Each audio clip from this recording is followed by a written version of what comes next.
Prince Mahesh Babu upcoming movie spider విడుదలకు ముందే కలెక్షన్లను కొల్లగొడుతుంది. తమిళ్, హిందీ భాషల్లో ఈ సినిమా హక్కులు రికార్డు స్థాయిలో ధర పలికిన సంగతి తెలిసిందే. ఇప్పుడు ఓవర్సీస్ లో కూడా స్పైడర్ కాపీరైట్స్ కు మంచి డిమాండ్ ఉంది. ప్రముఖ డిస్ట్రిబ్యూషన్ సంస్థ ఈ సినిమా ఓవర్సీస్ హక్కులు 15 కోట్లు చెల్లించి సొంతం చేసుకున్నట్లు సమాచారం. గతంలో కూడా మహేష్ సినిమాలకు ఓవర్సీస్ లో మంచి క్రేజ్ ఉంది. అదే జోరు స్పైడర్ సినిమా విషయంలోనూ కనిపిస్తున్నట్లు తెలుస్తుంది. మహేష్ బాబు కెరీర్ లో ఓవర్సీస్ కు సంబంధించి ఈ స్థాయి రేటు పలకడం ఇదే మొదటిసారి.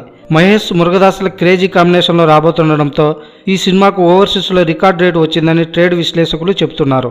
మహేష్ సరసన రకుల్ ప్రీత్ సింగ్ కథానాయకగా నటించిన ఈ సినిమా ప్రపంచవ్యాప్తంగా సెప్టెంబర్ 27న విడుదల కానున్న సంగతి తెలిసిందే.